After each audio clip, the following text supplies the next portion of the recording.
Hey Ian, you ready? You bet I am. What are we talking about tonight? And talk about guns? If it's not a 30 cal, I'm not in. Jeez, mate, that's not very inclusive. Have you seen Jono? Hey Jono, you ready? Well, God knows where he is, mate. He's probably caught up in the neighbour's wire again. Are you ready to go? Let's do this. Mate, I'm ready. Let's crank it up. Righto then. Welcome back, listeners, to another episode of the Hunter's Campfire, where we're going to talk about all things hunting and the great outdoors. And we'll probably throw in a few tips along the way. You want a tip? Say it once, say it 1,000 times. Goats love rocks. Or a few things about deer. Mark, what do you reckon about deer? As a deer hunter, I love hunting pigs. Well, that's about as useful as I expected it to be. Oh, check it out. Here comes Jono. He's being chased by the neighbour's dog. Okay guys, let's get this started.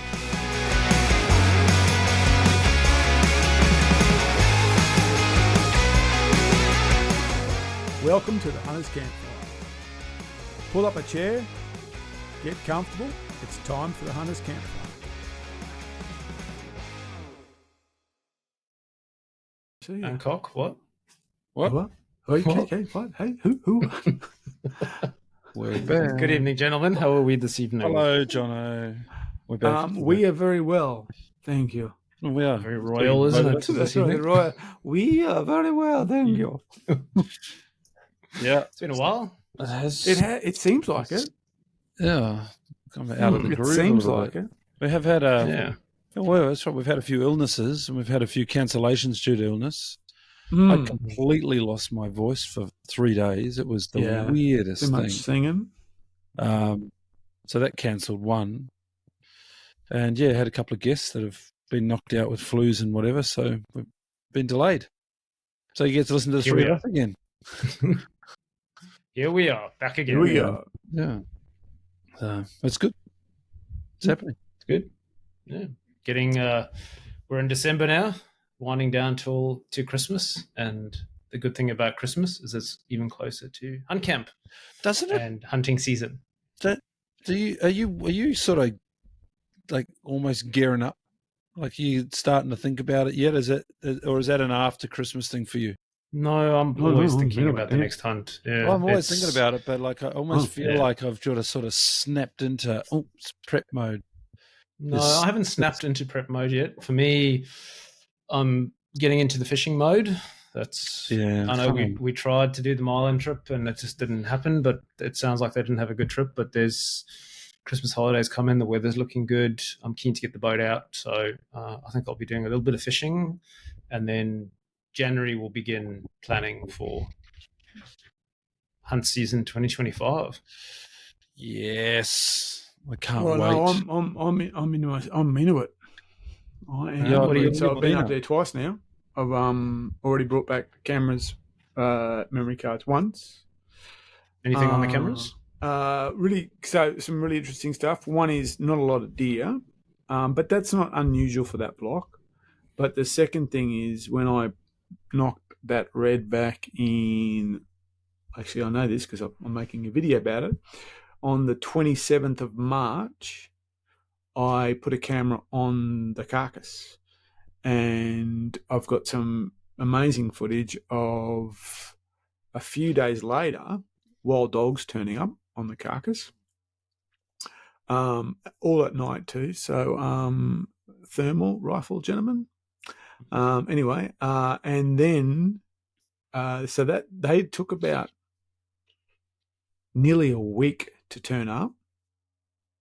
So it wasn't like, people would say, oh, they shoot these animals and those dogs are, I think the dogs are on it on the 4th of April. So between the 27th of March and the 4th of April, there was nothing on it, and then the dogs appeared. And or I might have that slightly wrong, but something like that. And then the pigs came in. But the pigs and dogs were never there at the same time. And that weren't the same night and things like that. So yeah, it was really quite. So yeah, I've got a little, and it's all images, and I'm stitching that all together, and then they just left. So it was interesting. Did you see the stage of the carcass? Yeah, the dogs dragged it. The dogs dragged it. That's what they did.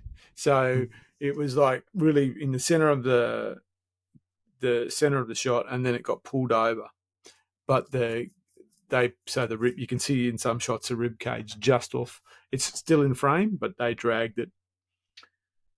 And then, and when they're eating, you can see that obviously the things have just been pushed all over the ground because they're eating in different positions. So they're moving around. I've got a couple of deer on the camera. Really interesting thing was one of the cameras I lost into the flood. They found it. Did they? Yeah. So that's the one from 2 years ago. Yeah, property owner was slashing. Oh, I only just property realised. owner was slashing and saw something in the grass and went, "Oh, what's that?" He stopped. He must, and I don't know even how he managed to see it or why he stopped. So it's a slasher, but anyway, he stopped and it was my camera, and he stuck it in a tree. And then when I saw him, he said, "Oh, I found a camera," and whatever, but there's nothing on it. It had a memory card in it. Batteries are gone. Memory card's dead, as in I can't access the memory card. And however, it does seem to still work. So I put new batteries in it. I'm not sure, but I think it might be drawing too much current now, but I don't know. So I could have a 7th camera again. Yeah. Cool. That's a good score. So that's it. Yeah. So I will do one more check on where the cameras are right now, and if they don't produce, then I'm gonna move them. So that's the idea. So that's why I started way back in the beginning of November, so I can just start to hone in, and then I can get an idea where they are, and then I'll hopefully get a lot more imagery. They found some really good obviously places where the stags have been holding up during the raw, things like that. So learning more and more about the property all the time. How far was the camera found from where it was? It was tree, do you know? It was a long way away from where I'd set it up. So it just obviously just got taken with the water. Water rushed around, and it was like actually where it was nowhere where I'd left it. So it wasn't like it fell off. It had travelled. It would have been great to see, because it would have been photos of underwater and stuff like that. Flipping around, yeah. Flipping around. But no, I couldn't get anything off it. So it's pretty. So it'll be year number 2 with both neighbouring blocks, right? Yeah. So last year was the first raw with both blocks. I picked it up before the raw, and so this year will be number 2. I don't think it holds big stags. I think it's just you never know what each year is going to bring. Yeah, it's true. I just think where it is, because it's really, I'm pretty close, and I just think it's an area that I know it's an area that gets bombed. Yeah. So anything that looks like anything's splattered. And there's a what I'm trying to get is that there's a kind of a property along the back that's right up on the mountain, and I want to find out who owns that. I'm going to see if I can get that one as well. That'll be a good one. Yeah, because then traversing through. Yeah, it'll be really good to get that one. Because at the moment, the two I've got now make sense. The way that the property's split up is obviously along a ridge line for geographical sense. But if you look at it from a hunting point of view, it's actually it almost runs perpendicular to the fence lines. So that's the way that the natural lay of the land, the way that animals would travel, they travel basically at 90 degrees to the fence line. So having both of them makes a lot more sense. Yeah. Yep. Mm-hmm. And John, have you got red deer plans for next year? Nothing planned, but certainly hoping. I'd like to chase reds because I didn't this year or this past season. But yeah, hoping to be up in the Brisbane Valley chasing reds again. I love the red raw, as I've said many times. It's my favourite time of the year to hunt. But whether or not I can get access this or next year, not sure at this stage. So time will tell. But if not, then Hunt Camp will be you just have to come and grab a camera and follow So along. when are you up there, Ian? Yeah, so I've got my hunt booked with Lawson and Jesse from Wild Game Open Flame. They've been advertising their hunt packages for the year, and for the first time, I'm paying to go for a hunt. And what I mean by paying, I've paid plenty of money to go hunting, but this is paying a business to hunt, and I think they've got something like 15,000 acres of very good country. I haven't seen the quality of the animals yet. I'm told, there's some decent ones in there, but it's a pretty solid hunt. It's a big block to canvas, but the great thing about this trip, I'm really looking forward to, is the pre-scouting. I'm not just going to rock up on the day and get led to a corner and knock an animal over. We'll have to work for it. I've been out there once with them before and took a spiker for another event, and we spent the day hunting that spiker down. So I'm glad we pulled that one off. It's probably half lucky, to be honest, that we actually managed to pull it off at the time. But so we're going to get to put trail cameras out there and do the pre-scout, and be selective about an animal, and then target that specific animal. Now, something else might pop up along the way, but that's sort of the plan. First week of April for me. So you're going up on Monday the 31st or something like that? Cause I think I've got a pretty loose plan around it. I'm not going to be hunting it for a week. I'm allocating a couple of days to it, maybe a weekend at the end of that couple of days, just in case, as a sort of a backup couple of days. But sure, I'm going to play the weather. I'm going to have the whole week available. But if we're getting a cold snap coming through, something that Lawson tells me is going to make the trip better on a Wednesday than the Tuesday, then I'm sort of going to follow that guidance and work it. Obviously, if it's pissing down with rain or forecasted to do so, we'll tackle a couple of different days. So that's sure. So I reckon that first week of April is me. Yeah, that week, the Monday is the 31st of March. So April's the 1st of April is Tuesday. The first there. So I reckon I'm going to be up there that week sometime. Probably towards the end of that week. Yeah. So we'll just see how it plays out. It'll be the first proper red deer raw that I've hunted for quite some time. I used to have access to another blocks for another club, but funnily enough, even without taking animals off that block, I guided or mentored new hunters onto stags on there. I didn't actually shoot any myself. Spent more time with other people doing it, which was fine. But this feels a little bit selfish, actually. It's all about me. It doesn't happen all the time. So got to treat yourself sometimes, mate. I'm looking forward to it. The whole Lawson experience. He's good at what he does. So I remember when we knocked the little spiker over. He said, "What are we doing with this?" And I said, "Mate," we're way up in the back blocks of this thing. We had to really hike down gullies and up hills and all sorts of shit to get to it. There was no car access to where I actually shot it. And when he got there, he says, "Oh, so what are we doing?" I said, "Mate, I want the full experience. I'm just going to sit here and watch how you do it." And he looked at me with a look, you can imagine the look on his face, like, "You bastard." But he just got to work.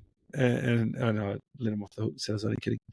But I helped, I participated in the process and the carry out. But no, I'm looking forward to it. It's going to be fun.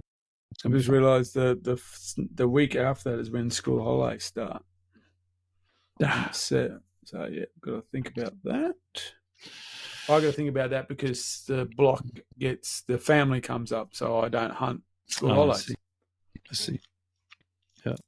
But before all of that, we're going to put some time and effort into Nundle over the Christmas break. Mm-hmm. We're all heading up there. Mark's separately, but John and I are going to hit it between Christmas and New Year. You're the week after, Mark. I'm going to be there. I think it's I can tell you, I got it on my calendar. It is, I'm going to be down there from Sunday the 5th of January. Yeah. So we're going to go on by then. And leave by the 8th of January, weather permitting, of course. So I'm taking a new hunter down there. So am I. But we'll be in there. Well, he's not a new hunter. He's my son. And I figure a 7-year-old. It's about time we took our first deer together. So I'll be taking my 9-year-old on his first. Should be fun. I think I'll spend more time on the Switch than... It might be a little bit of Nintendo time up there, you reckon? My boy was 6 when we went to the Pilliga, and I didn't shoot anything, but Tim and Simon shot stuff, so he was there for that. But Matt was 6 years old. You mentioned the Pilliga. I could really do with a trip to the Pilliga. Yeah, it's been a little while. Yeah. Well, we were actually gonna. I wasn't there at winter time, so so that's why we're going to Nundle. If it was the other way around, I'd be going to Pilliga in the new year. But we thought, no, we went there in July, so let's head to Nundle. I think it'll be a bit stinking hot in the Pilliga in January. It is. I've done Christmas, New Year, just after Christmas in the Pilliga. I took a group in there leading up to New Year, same time frame, and it was stinking hot, but it was a great trip. And then we got it gets hotter in January storm too. I've ever been in. Hit us, and we all bailed, and that was the end of that. But we'd been there for 3 or 4 days before then. It was good. Yeah, and it gets hotter in January. I was down there once at Australia Day, and it was just every afternoon those massive storms rolled through, and it was like 40-degree plus days. It was stinking hot. We get the long weekend for Australia Day, don't we? Next year? Yes. We do. We get the 27th off. Yep. Pilliga? Who's maybe. King? No, my boy's starting high school. I'll be doing stuff. That's going to be a busy weekend. He's carefully managing leave balances at the moment. That's the problem, isn't it? Well, it's a long weekend, so Well, yes, I mean, you could if you leave Friday night, you'd be Saturday, Sunday, Monday, but come back on But no, I've got a boy heading to high school, so I'll be focusing on that. All right. Another bit of business or stuff that's come in I just wanted to mention was you would have seen a post, a lot of you would have seen a post come up on Facebook. The crew from Wingecarribee are organising a cleanup. I think it's on the Cleanup Australia Day weekend, which is March 2nd, and they're doing a state forest cleanup. Okay. So there's a post that came up. Go and have a look at New South Wales State Forest Hunters page. It was posted by Alexander. Others would know him as the Wild Food Meister. And he is organising it. So there are a couple of parks, Lidsdale, Blenheim, Roseburg, and how do you say that one? Canobolas State Forest. And he's organising crews to go into each one of them and do a bit of a clean-up in those, just like people do on the beaches, but he's trying to encourage hunters to participate in that. So if you're down that way and you're looking to meet up with a bunch of hunters and go and do a good job and a good deed, then jump on that page and have a look, or find Alex on the Wild Food Meister page. I'm sure he'll steer you in the right direction. But I think that's a great cause. Yeah, it's really good. Yeah, I like that a lot. Yeah. If I had a state forest somewhere near me, I might even organise a crew. But I must give that some thought.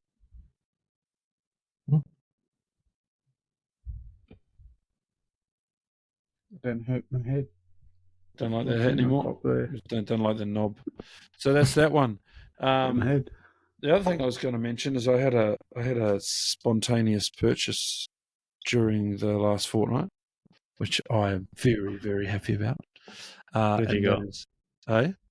What have you got? Well, sadly, my Garmin Phoenix 5 died an early death. So I bought the Phoenix 3 years ago, and I used that for a long time.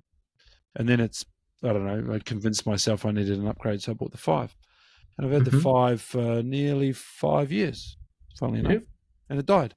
It just turned off one day and didn't turn back on. So I took it down to a shop. 5 years is pretty good, though, I think. It is, but my 3 is still functional.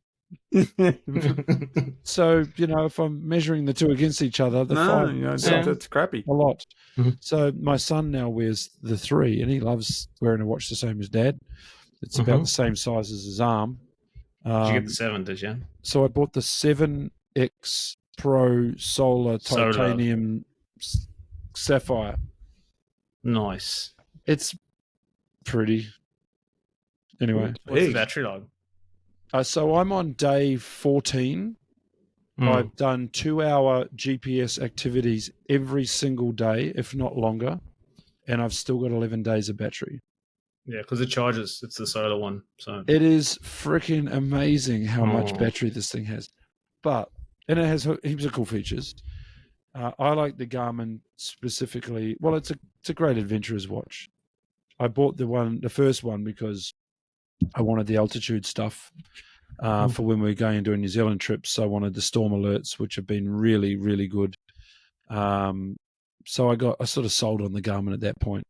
Then when I got the 5, it had the ability to connect the watch to my Garmin GPS for dog tracking. Oh, yeah. Mm-hmm. So I turned the GPS on in my pack, collars on the dog, throw the GPS in my pack, paired to my watch, and now at a glance I can see exactly where the dog is. It gives you a direction, heading, and how many meters away.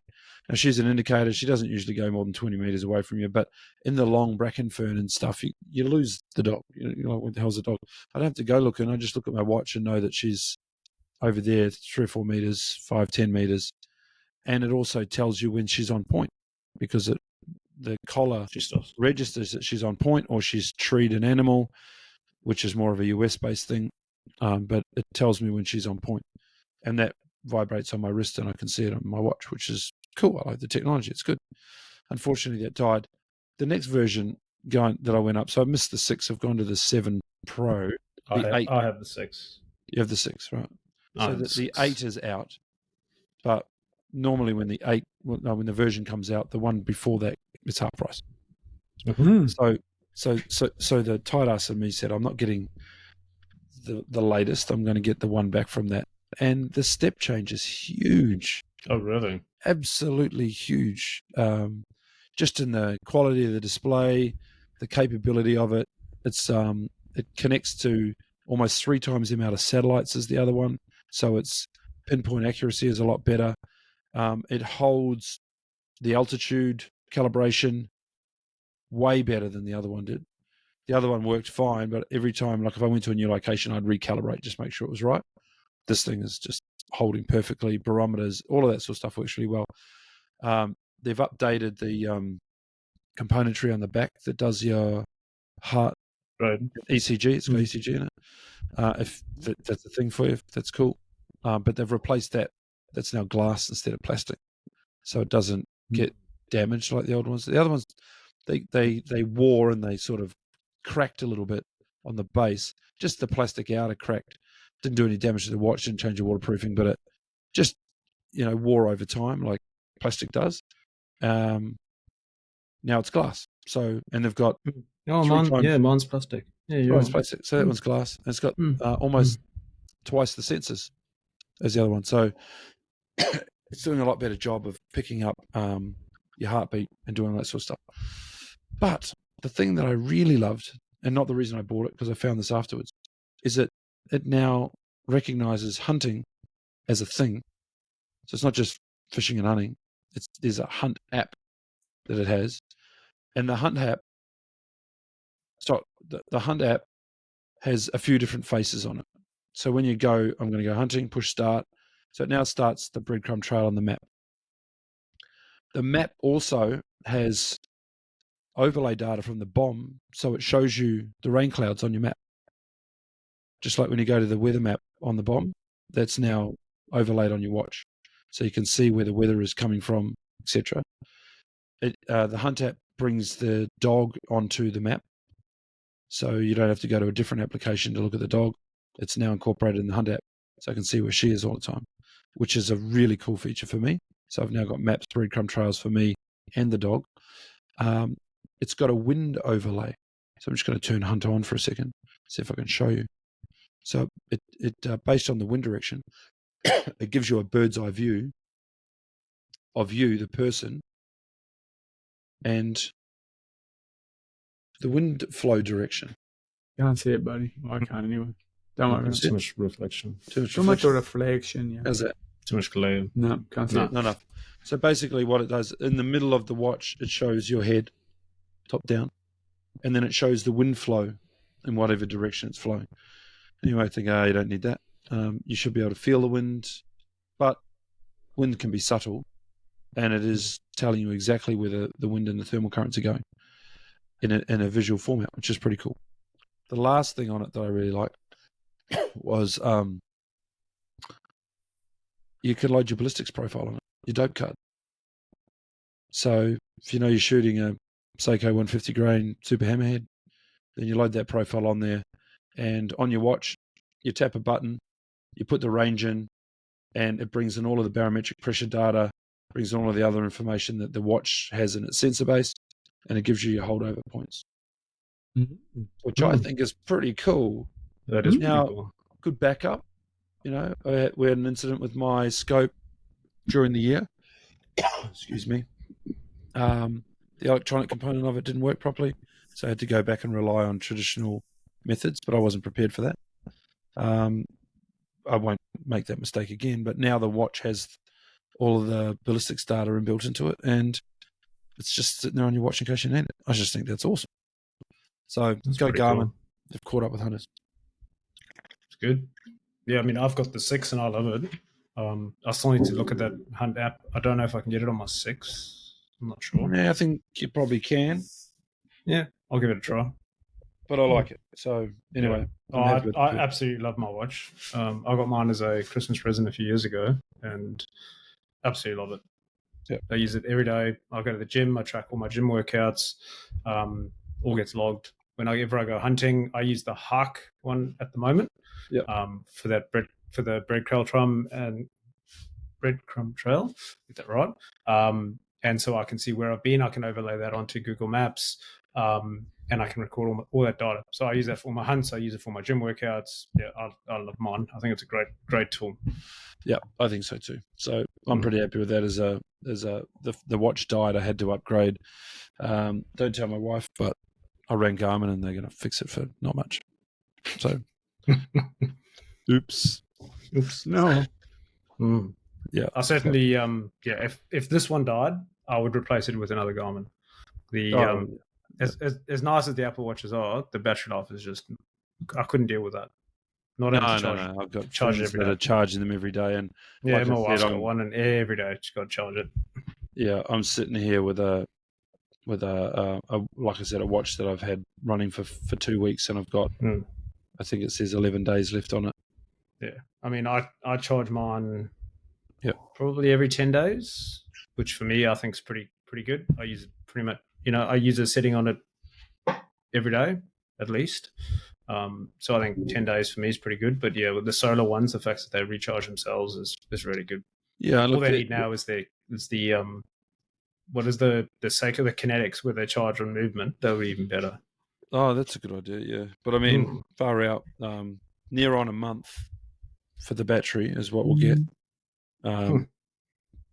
Kinetic charging or not, I'm pretty impressed with that. The solar, yeah. And like I said, normally if I, on the other watch, if you run an activity, you go on a hunt and you put it into GPS tracking mode, you do your battery pretty quick. It does bring it down. Yeah, the activities do bring it down. I've tracked my fitness activities every day for 14 days for 2 hours every day. And that's the battery I'm getting. Yeah, that's crazy. Yeah, that solar makes a big difference. So pretty happy with that. Hunt camp. Yes. I know we talked about going to Nundle, but we can announce hunt camp days. Exciting. Okay. I'm excited. It also means the planning starts in earnest now. There's lots and lots of prep that goes into our hunting camp. So if you're interested in coming to hunt camp this year, book your leave with your boss or family or whomever. Arriving on the 12th, departing around the 19th of April. Oh, you're going to be down for Good Friday, mate. Sure. What day is Good Friday? The 18th. Which day? Oh, that'll be 18th. the 18th. Yeah. I'll be coming home on the 18th, but that's fine. People will come and go as they need to, but though the dates book it. We'll if you're interested in coming, suggest that you reach out to us. We start a chat group usually in December.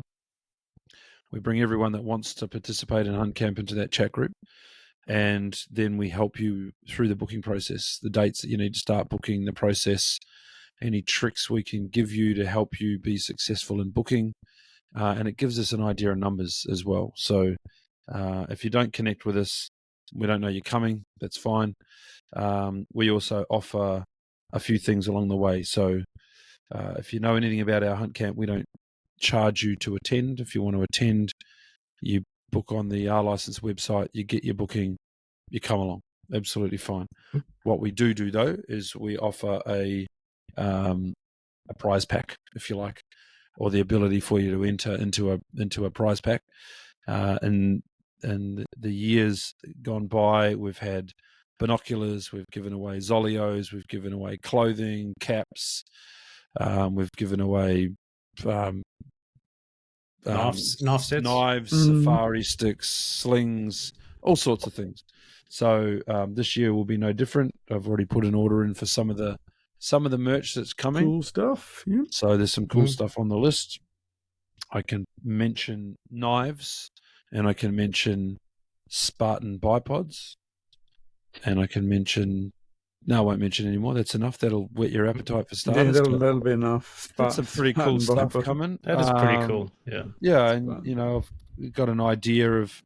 We've got enough knives that potentially the first 10 people to bring an animal in, can get their new knife and butcher up with it.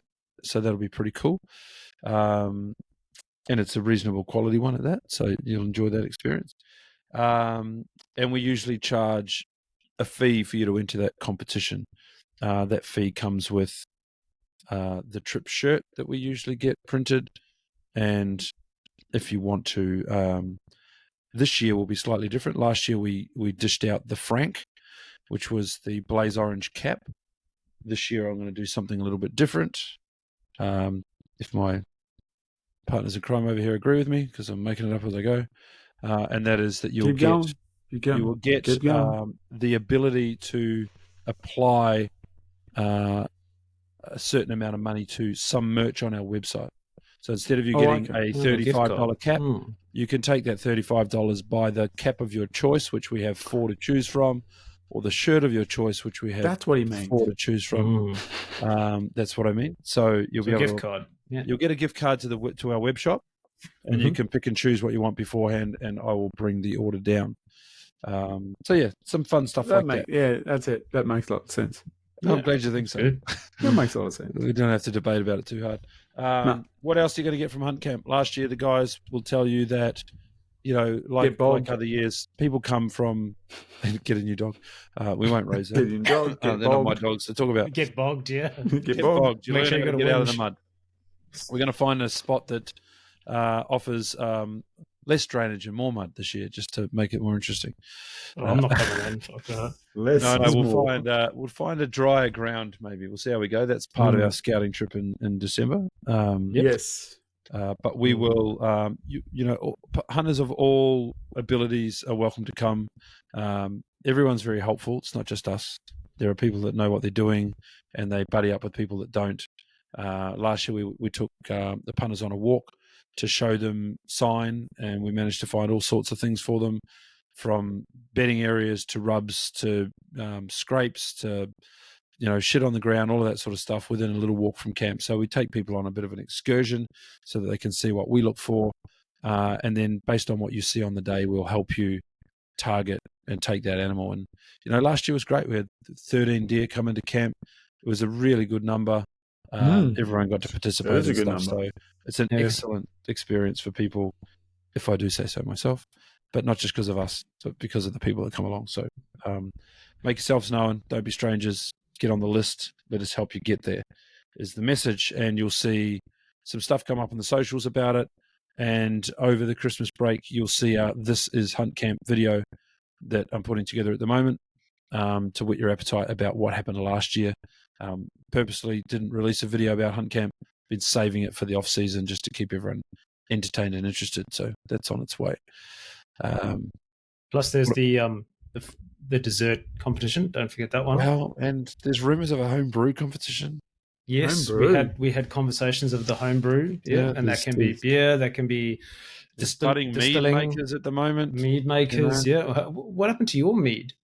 Oh, I drank it. Why? He did what he's supposed to do with it. What happened to my mead? I took it. I let a couple of people have a little teeny sample, and then I smuggled it away again. All right. Well, you've got time to prepare another batch. I have a bottle brewing in the fridge next to me right now, and I'll get another another two probably done before camp. But I don't make. We need to change. What's that? I don't make mead to give away to you lot. That's fair enough. But there's a competition to be won. You know how competitive you are. Yeah, well, this is true. Yeah, and there is a rumor that mine was better than Frank's. So, who started that rumor? I did. You.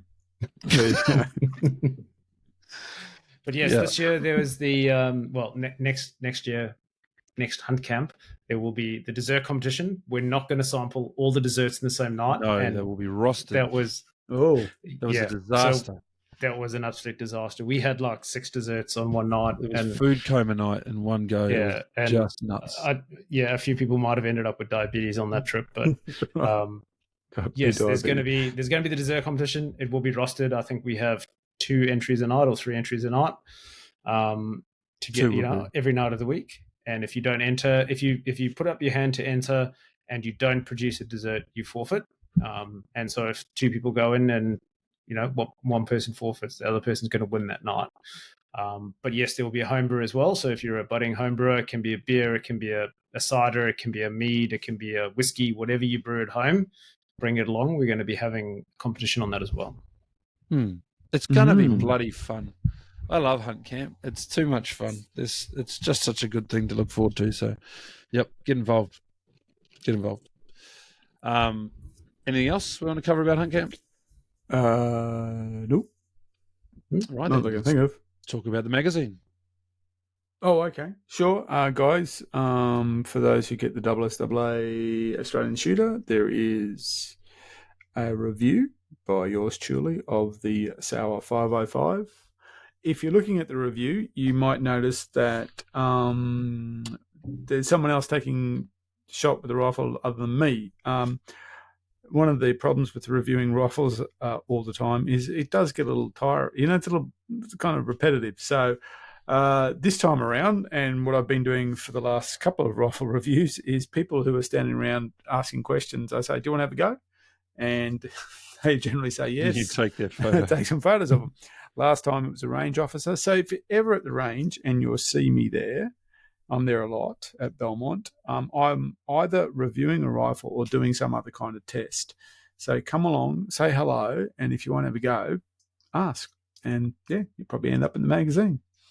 It's a lot easier to take photos of other people shooting rifles than taking a photo of yourself. So that's in the current, that's December issue of Australian Shooter. So the magazine. Couple of other things from me. Let's not move on from the magazine. What? Okay, what? I read your column. Oh, yeah. Okay. I don't like to talk about the column that much. Why? I don't know. I've written it. Well, it's gone. I like to talk about it, so I'm going to. Okay, sure. So it was a thought-provoking column. I was thinking about the complexities of camp, hunt camp, buffalo camp. They do come with a fair amount of tech, toy, gadgetry, and comfort. I didn't get a sense in your column, and maybe it's just because I didn't read it very well, whether you preferred stretcher and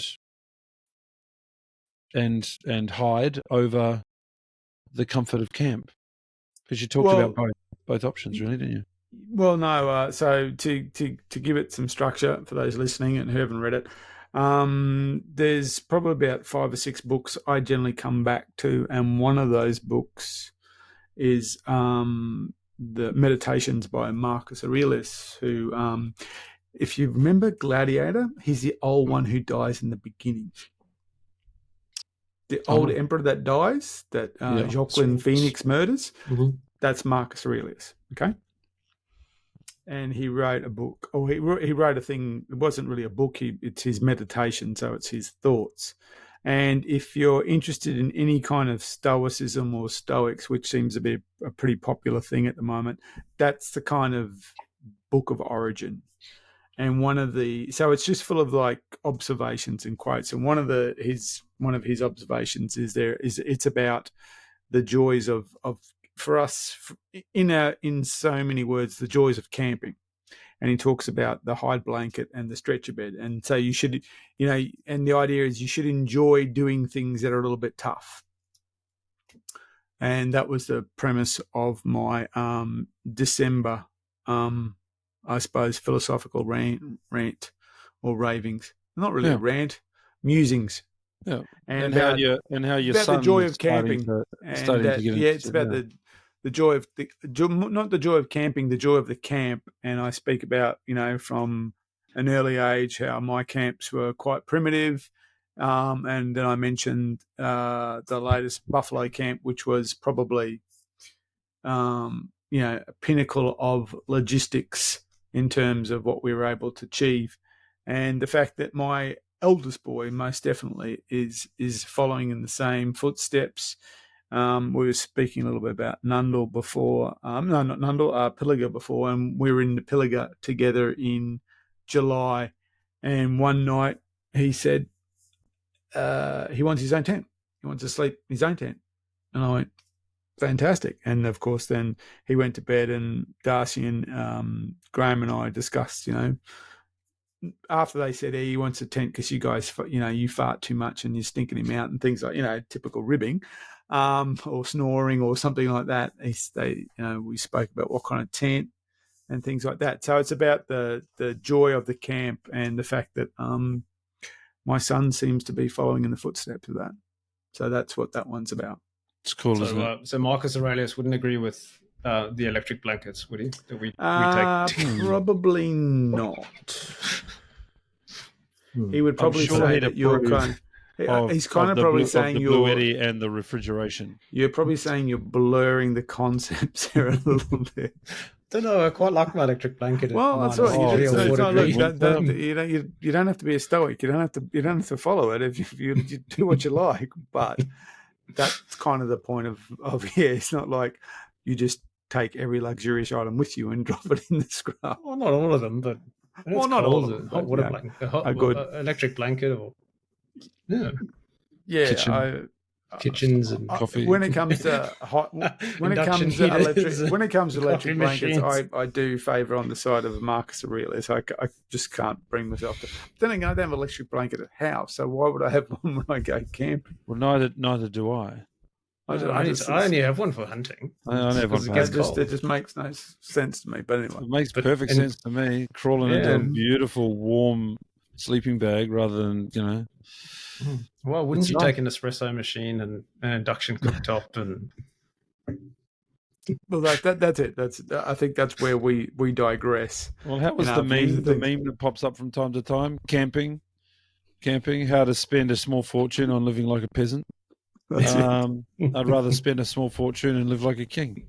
Yeah. Well, see, look, I'm not cold when I go camping. I've just got a really good sleeping bag. Neither am I. So that's it. I've got a really good sleeping bag, and I must admit, I like the little stretcher bed. Works really well with the the Cedar Summit inflatable mattress, which works really well with the matching sleeping bag. So that's me. Didn't you get bitten in the face when we went on the slam? You see, I didn't get bitten in the face in my Muswag. Well, you reckon you electrocuted them or something? My queen size swag with double mattress. They didn't get into that either, but that's okay. No. But then again, look, I got hit in the eye running around in a side by side, so it's got nothing to do with technology. That was it. Yeah. So I've come to appreciate a very comfortable night's sleep after a long, hard day's hunting. There's nothing better than having comfort and space, because we have all done hard days of hunting, crawled into a shitty little tent, and then woken up with a cramp in your leg, and you sit upright and you've nearly collapsed the bloody thing because you're trying to get your legs straight and iron a cramp out. You haven't done that? You haven't No. lived, mate. Look at No, that. You've never got a cramp. I actually in a small sleep space. really well when we go away. I sleep really well. Oh, so There's do no I. one. so early. There's That's the no. problem. There's no kid doing a pee at 3 a.m. waking me up. I just sleep really well. I just don't. I just clunk out. And I'm quite happy. You just wake up so early. That's the problem. That's it. That's it. I sleep really well. So no, I don't. I actually look forward to. I look forward to sleeping on the stretcher or on the ground. I sleep really well. I'm really comfortable. I'll take my blanket. I'm really comfortable. We'll see. We'll see what comes of. Yeah. Look, Well, I slept for 7 nights in or 6 nights in a tent in the Northern Territory. And it was a fantastic sleep. I mean, it was damn hot, but I mean, there was no way.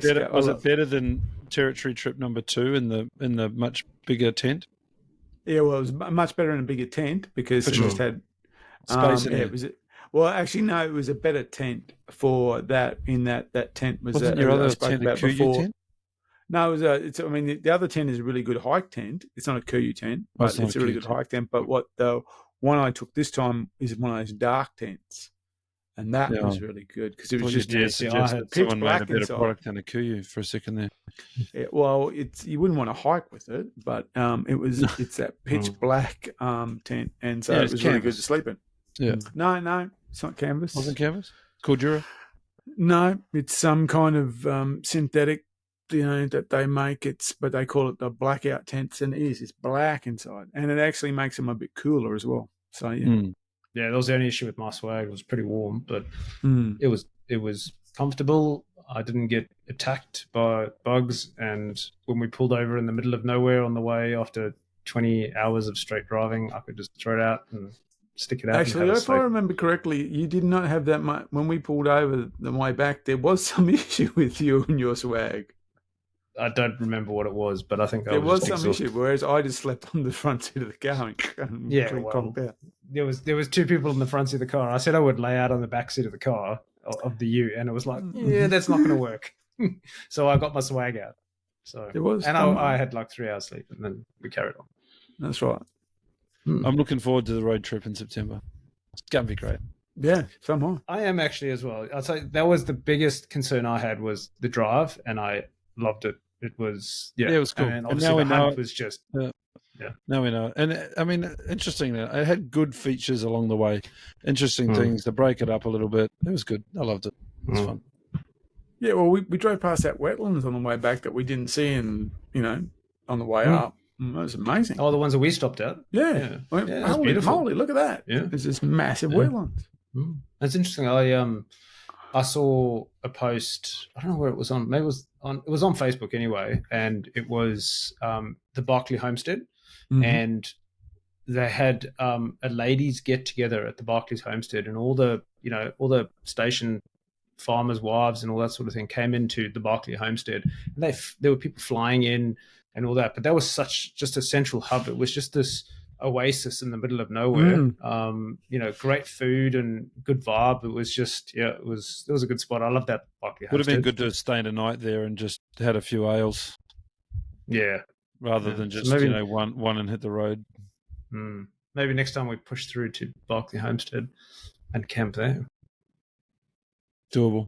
No, because it was the reason we didn't do that was it was closed. Yeah, but if we left at a different time. Timing was closed. That was why we pulled up at Avon Downs, because the Barclay wasn't open for another 6 or 7 hours. Yep. Anyway. And we were tired. So, yeah. I was exhausted by that Avon. So, what I want to talk about is, good segue for territory. I finished the last mount, which is El Pigorino. Toothy. Oh, yeah, this one is so weird because there is nothing on this animal that's in any way symmetrical. He's really weird. So it's actually quite hard to get it right because it's just so. As you can see, if you look at them, we've got one fairly significant cutter and the matching grinder. But on the other side, where he lost that cutter some time ago, this grinder is actually kind of growing out. It's almost like a tusk now, And if you look that way, you can see, I might do this. See, then even they're not in line. This is really deformed. So he had that. He broke that off some time ago, and it's actually started to deform. So that's the last one. So it sits next to the buffalo because this wall that I'm facing is now the buffalo, pig, and goat wall, and it will be the deer wall behind me. So I'm moving stuff around. So, but yeah, he's a cracker of an old boar. So that's the last of the trophy.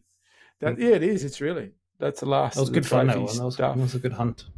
Yeah, that was a good animal. He was a big ugly bugger. He was a tough bastard as well. Yeah, he took some hitting. Yeah, took a couple of whacks. Is that a cow? No, it's a pig. Mark's gone. Adam's like, I see what you mean. Mark does like pigs. We just sit over here and have some crackers while we wait for Mark to go shoot some pigs. Yeah, that's right. Boom, boom. That pig, I'm just looking through the list. For those listening, we had so merch is very close. Very close. Very close. As in very close. On Saturday, I'm heading to beautiful Toowoomba by the sea to try on some clothes, and we're going to do our first order. And so we will have merch ordering happening very soon. For those listening, we're going to have T-shirts. We're going to have hoodies. Four T-shirts. And as in T-shirts, as in a selection of type of T-shirts. 4 different T-shirts. 4 different T-shirts, as in colour. And we might actually have some different sizing options in those T-shirts too, in terms of cut. So we're going to find that out on the weekend. Hoodies, 3 colours in hoodies. 3 hoodies. Yeah. Even a soft shell jacket and a waterproof soft shell jacket. So tell me. And a soft shell vest. Waterproof except for the arms. Well, obviously. Yeah. I wouldn't want someone to complain. Yeah. You said it was waterproof. My arms got wet. Right. It's vest, guys. Let's not put too much into it. It's vest, okay? And caps. Caps. And our first run is going to focus the Hunter's Campfire emblem, but we're going to get a bit creative with that in following runs and make different kinds of T-shirts and stuff like that. So one-offs as well. And one-offs, and away we go. And the reason for the time it's taken us is we've been really interested in figuring out a way of making sure that we get good supply.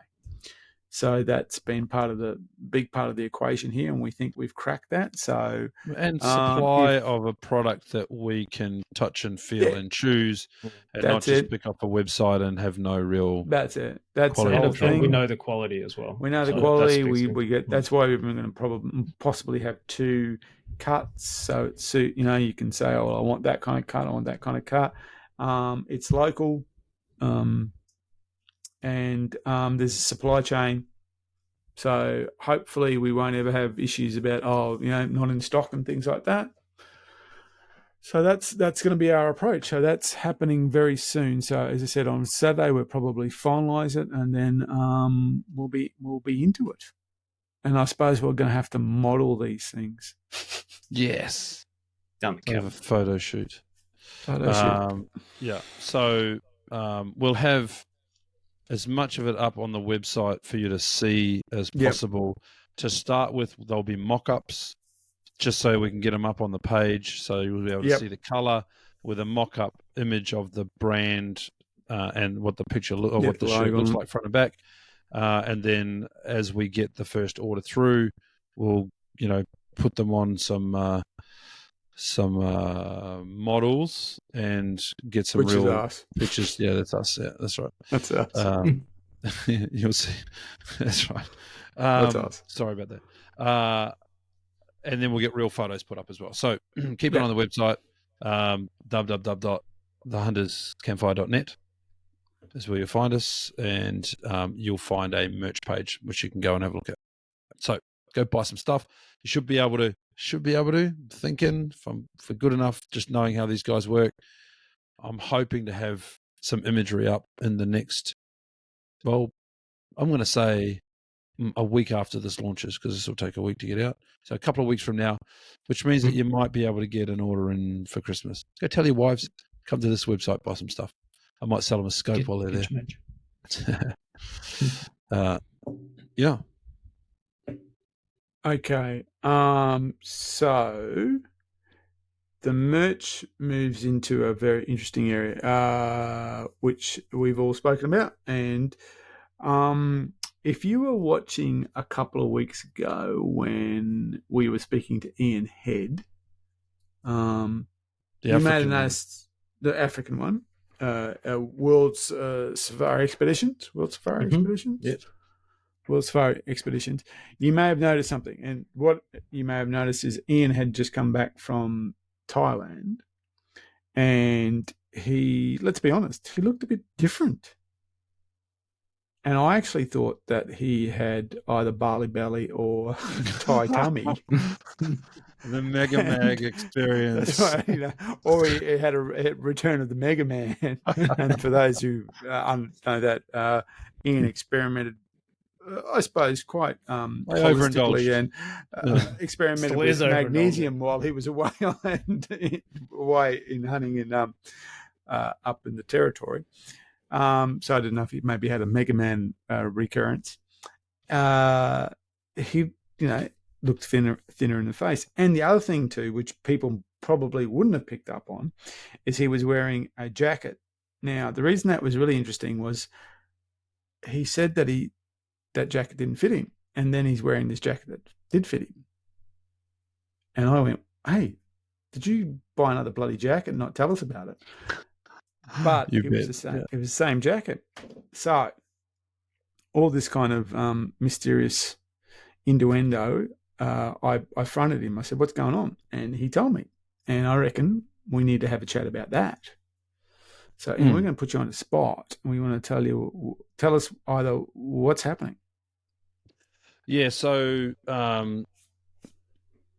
what's the easiest way to start this? Look, most people actually, but if we just keep it to the hunt crew, you prepare when you're going on a big hunt trip. You've got something booked, you want to get ready for it, you want to make the most out of it, so you start some sort of fitness regime. Jono, I know you get into it pre-hunt camp, you're into it most of the time anyway, but you'd probably accelerate it. A lot of my friends that are that are hunters, leading up to the rut, at some point in time they trigger into, I need to do some pack training, I need to do some walking, I need to do some stuff. And I've always done the same thing. But I've always been, I guess, I got a little bit disillusioned by some of the things that I was trying to do to lose a few kilos before, or a lot of kilos before going into hunt mode. And this year I looked really closely at a couple of different things that I thought might be able to help make a difference for me. And I stumbled across a program that was coached. So instead of me just deciding to be a Manshake user and cutting all of my calories and trying to calorie count and lose weight and get fitter that way, I thought I'd go and get help from somebody that does this for a living, basically. So I joined this coached program, and for 3 weeks leading up to hunt camp, not to hunt camp, to the buffalo trip, I started it.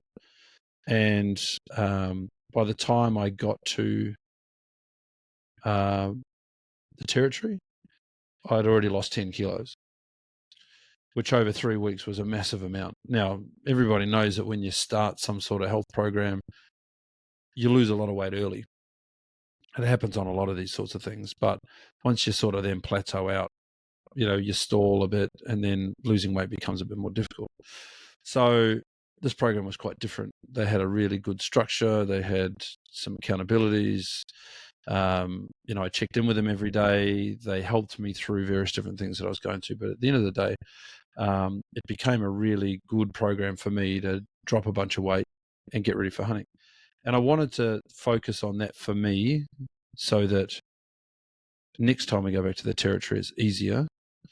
When I front up to hunt camp, I can hunt harder and all of the things that we all aspire to be able to do as hunters, right? So, but the really cool thing about this program, and I'll talk to you a little bit about, I won't go into the details about what I do, but I'm now, the program runs in cycles of 6 weeks. So you do a bit of a prep phase for a few days, and then you go into 4 weeks of weight loss, and then they stabilize you. And, you hear a lot of people, they go through diet phases and they lose a lot of weight and then they put it all back on again. They lose a lot of weight and they put it back on again because they don't really change much other than they go on a diet, and when they finish their diet, it all just sort of piles back on. This thing teaches you a whole lot more than that, which I found really, really interesting. I learned a lot about nutrition that I didn't even know, and I learned a lot about supplementation and those sorts of things that I probably didn't know either. So it's been quite an education process, but it goes in 6 week cycles. At the end of the 6 week cycle, you can stop and do it anymore if you don't want to. If you've got to a goal weight or you've done what you need to do, you stop or you start another 6 week cycle. So it's not something that rules your life, but you can commit to 6 week cycles really, really easily. So that's what I did. I did this and I committed to it completely. And over 2 6 week cycles, I lost just over 20 kilos, which was awesome for me. And I'm going to continue doing it for another couple of cycles and see where it ends up. But along the way, Mark, you noticed, other people noticed, and I had another mate that's not in the hunting community. He noticed and he said, "What are you doing? What's going on?" So I introduced him to it, and he introduced his wife.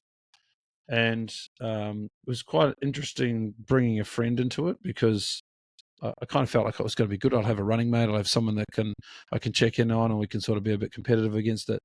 But he didn't have the same. I'm not competitive, Mark, honest. He didn't have the same drive about it that I did, and he quickly dropped out, and he didn't want to do it anymore, just because it didn't suit his lifestyle, and he had other things he wanted to do. So that was fine. But his wife, who I didn't think was going to stick with it, she quickly lost 10 kilos. It was just incredible that who I thought wasn't going to be part of it remained part of it, and she lost some good weight. And then 3 hunters in my hunting circle approached me over the next little while, and one of them lost. He's on the program with me at the moment. He lost 5 kilos in 3 weeks, a bit over 3 weeks.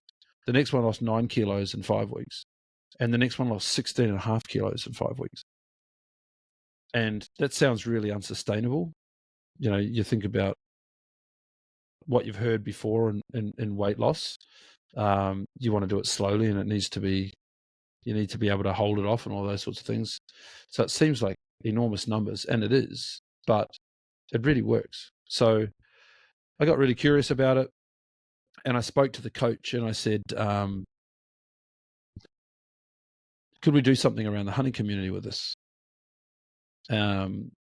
If we had a dedicated coach that came in to talk to people that wanted to get fitter and healthier, and it's not just weight loss. There's lots of people that come into this because it teaches you about nutrition. There's lots of people that come into this that, solve other issues that they've got around health. There's people that I know that have got mild arthritis or sore knees or sore this and sore that, and they help them out with various different supplementation that supports that for them if they want to do it. So anyway, I spoke to the coach and I said, well, if there was a community of people that might be interested in this, could we dedicate a coach to the Hunters Campfire team and offer this out to people that might be interested in coming along on the same sort of journey? And lo and behold, they said, yep. So I've had a few different conversations with them over the last few weeks to try and figure out how we might work it. But I think with a sample size of 6, one didn't really want to play the game, and the rest of them have lost significant weight and had really good outcomes. It says to me that it's a program that's worth pursuing. And I think there's lots of people out there that would be interested. So that's the general gist of it. Lots of questions will come from that. How, what's the program? I can tell you a little bit more that says you eat real food. It's a lot of whole food. So it's a lot of meat. It's a lot. So for hunters, these are the things that made it good for me. There was a lot of meat eating. Now, it's not a Metasaurus diet. It's not a carnivore diet. I ate a lot of vegetables. I ate a lot of fruit as well. But it is based on protein. It's not keto. You've all heard of keto. It's very difficult to stay in that zone if your family's not on board with it. It's easier to fit in with your normal family routines and lifestyle. It's normal food. And then they help you supplement based on what nutrition you're not getting out of the food that you might normally. And you hear some really crazy statistics, like to get the same nutrition out of a tomato that your grandmother may have grown in her veggie garden, you probably need somewhere around 500 tomatoes out of Woolies to do the same thing, because they're not growing to the same standards anymore. They're growing for looks and they're growing for long shelf life.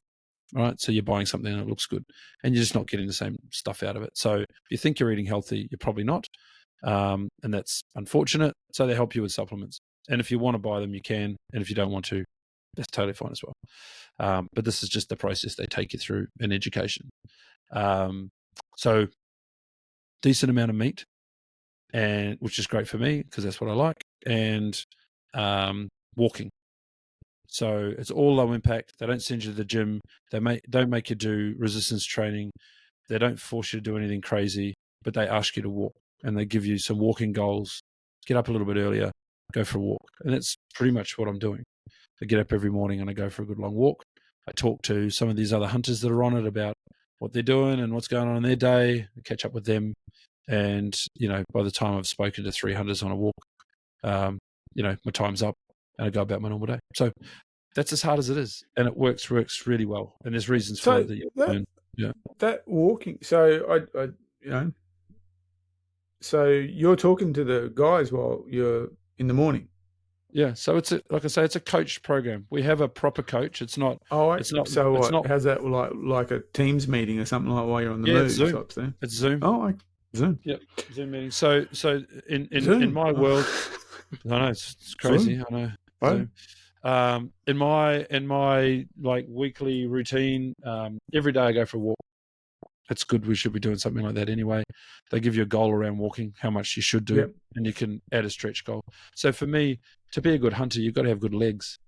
So that kind of resonated with me. You see, we talked. We talked about a lot of the SAS guys that I saw when I was in the military, and they're very slim, unassuming, just general average Joe healthy guys, and they just can walk and walk and walk and walk and walk.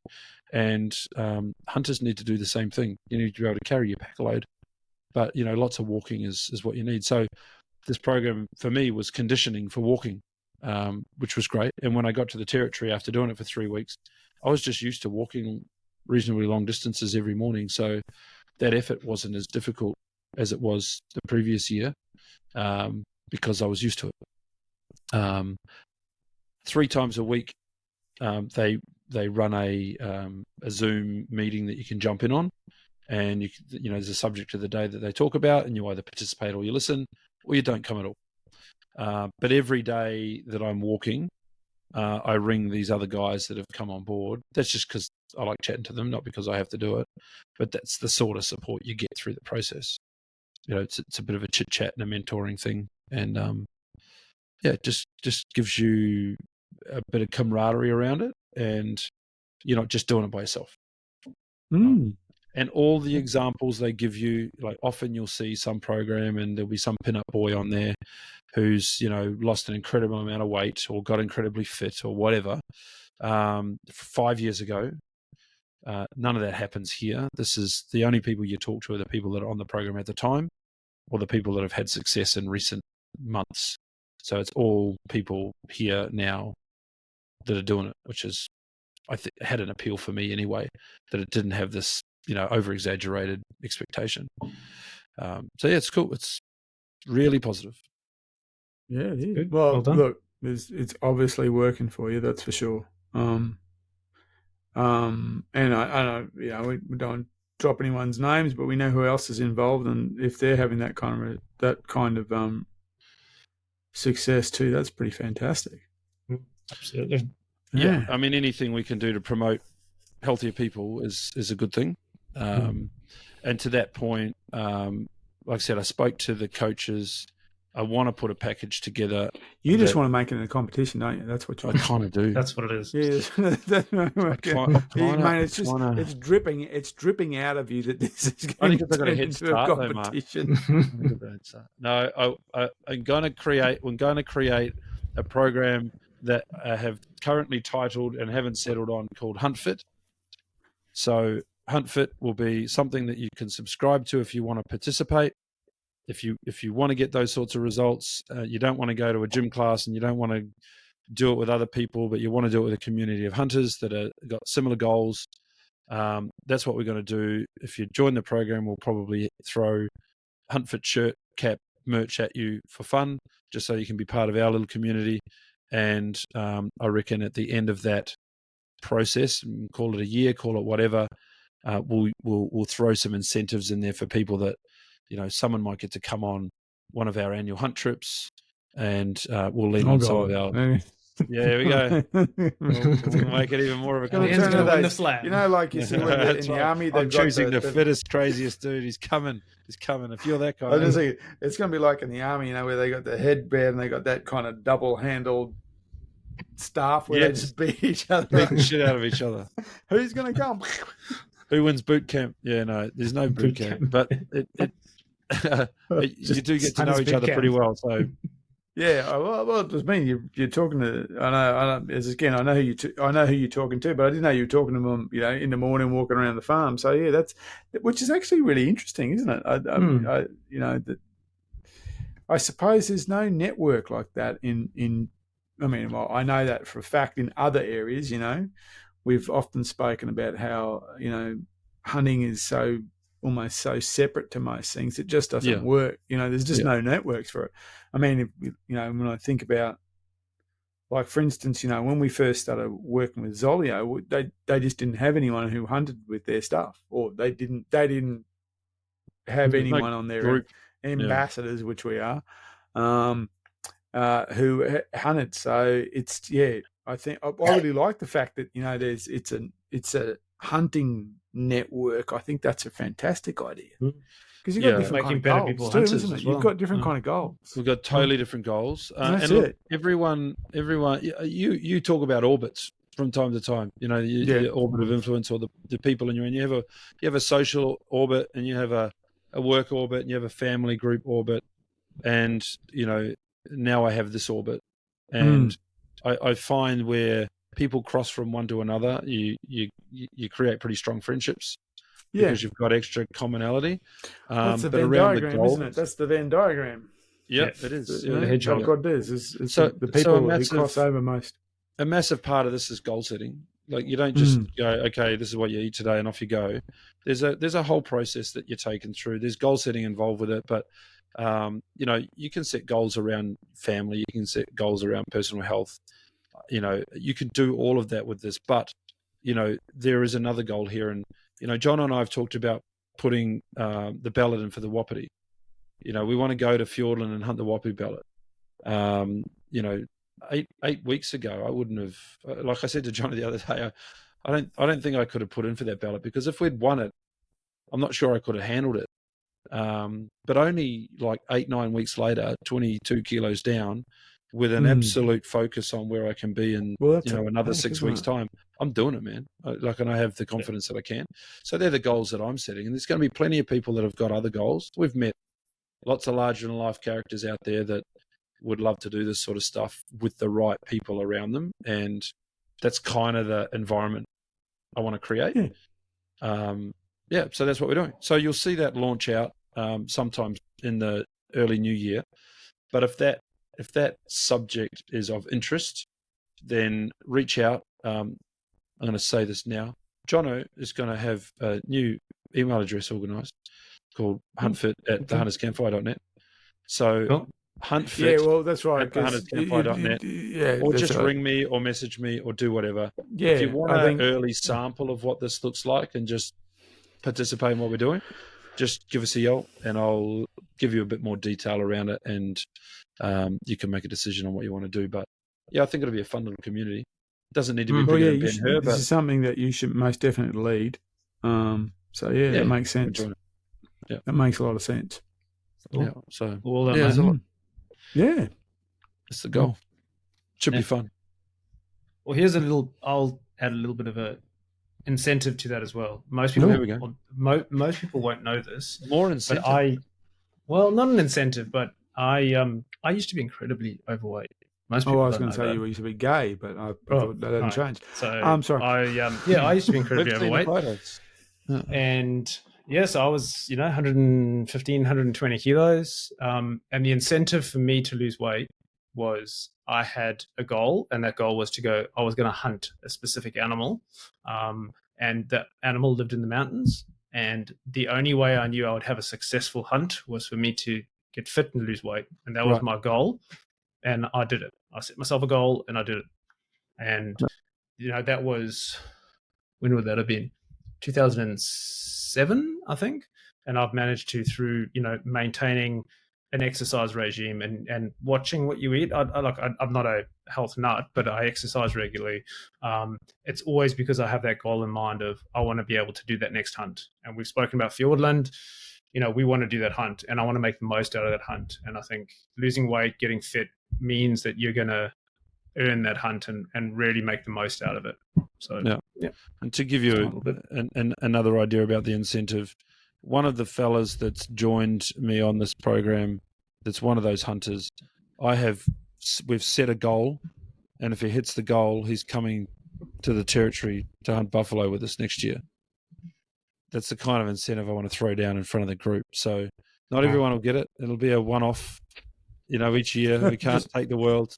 Yeah. But I think that's going to end in a fist fight. No, that's all right. That's going to be the UFC, mate. Into the cage. That's all right. Into the octagon. I think, it's good. It's good. In the back of John O's trailer, we even have a cage. Yeah. Right. He who leaves last wins. Is that how this works? You can just stay in it and we'll just drive you up. Yeah. No. It's just the way it's going to be. And I think, again, what you're talking about with hunters, there's often not a network like this around them. No, there's not. Often hunters are solitary people. They may be a little bit quieter sometimes. Blokes being blokes don't talk about stuff. It's a bit of a safe space to do that.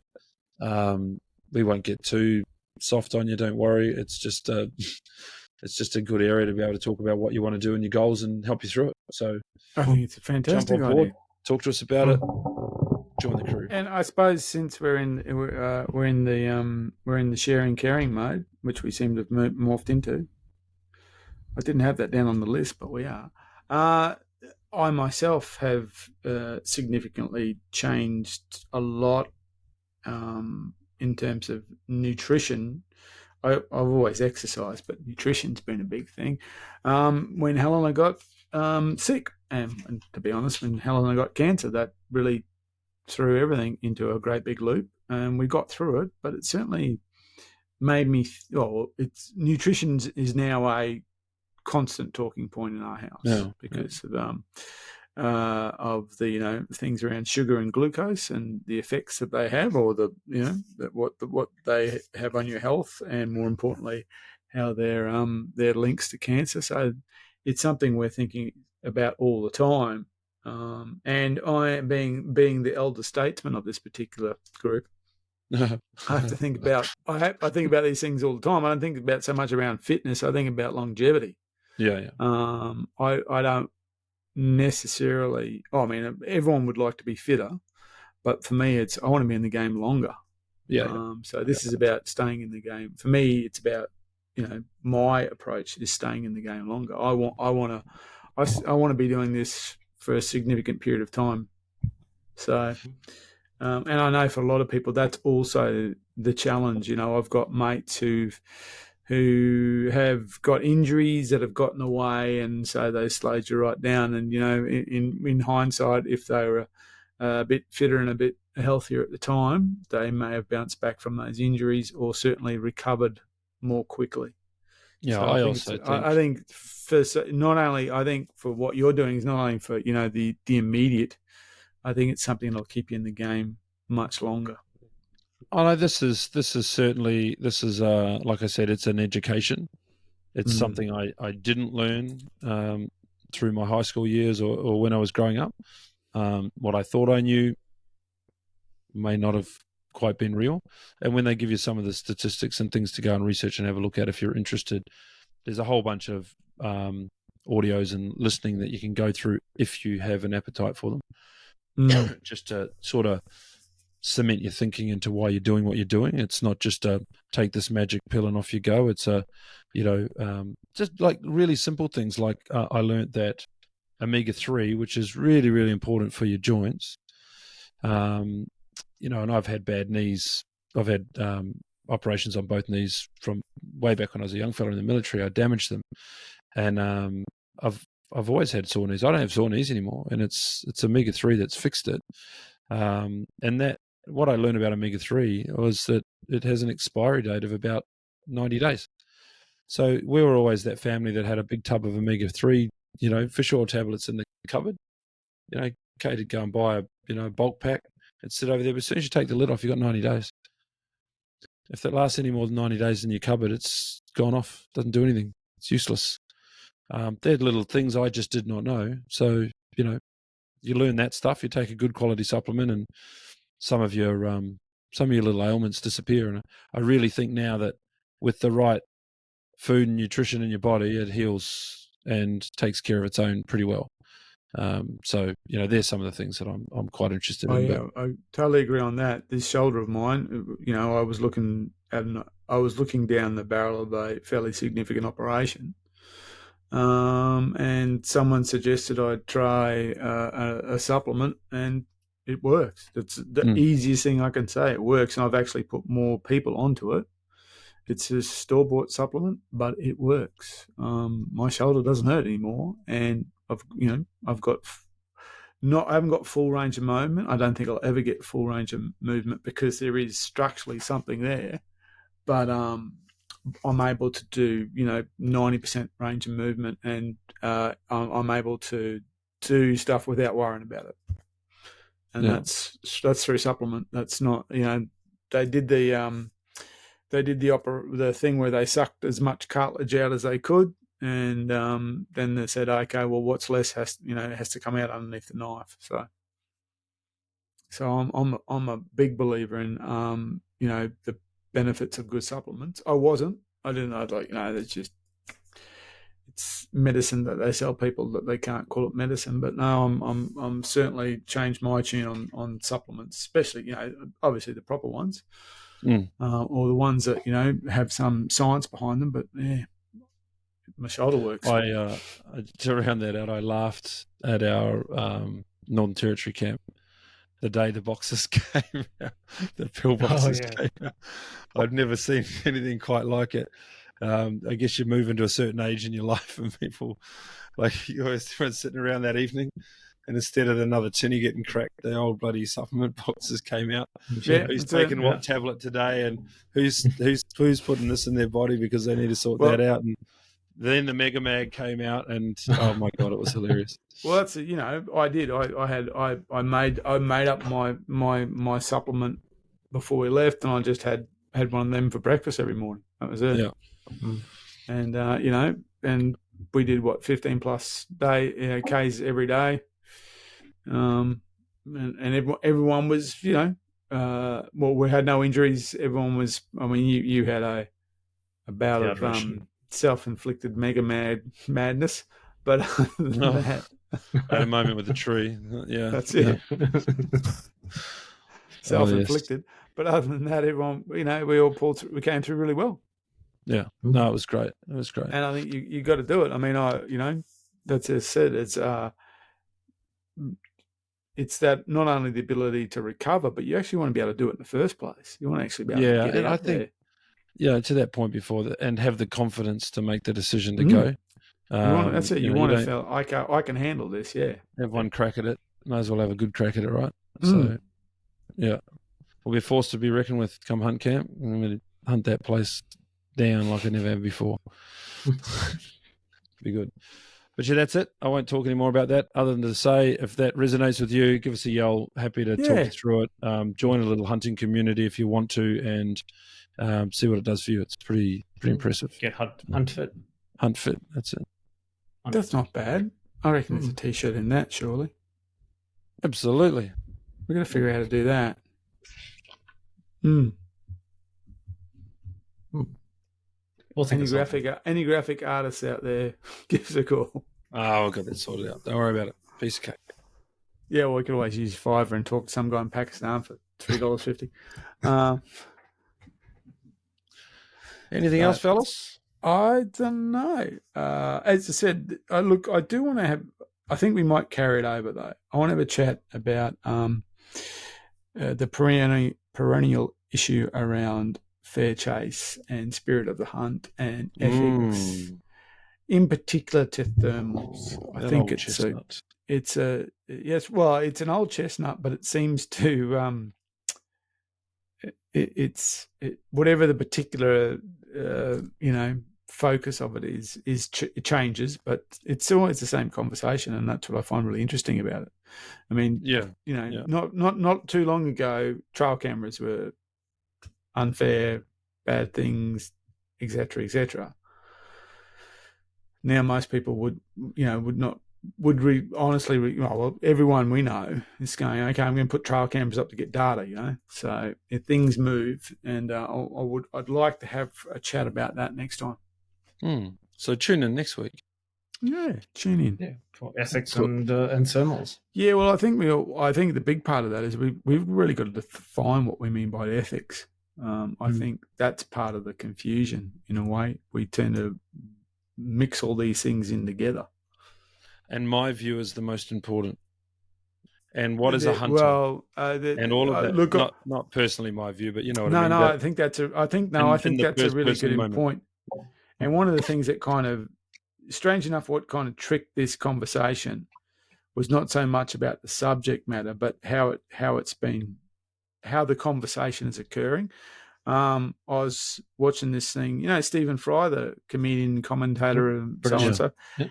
He was talking about why he never made political comments on Twitter, well, when it was still Twitter.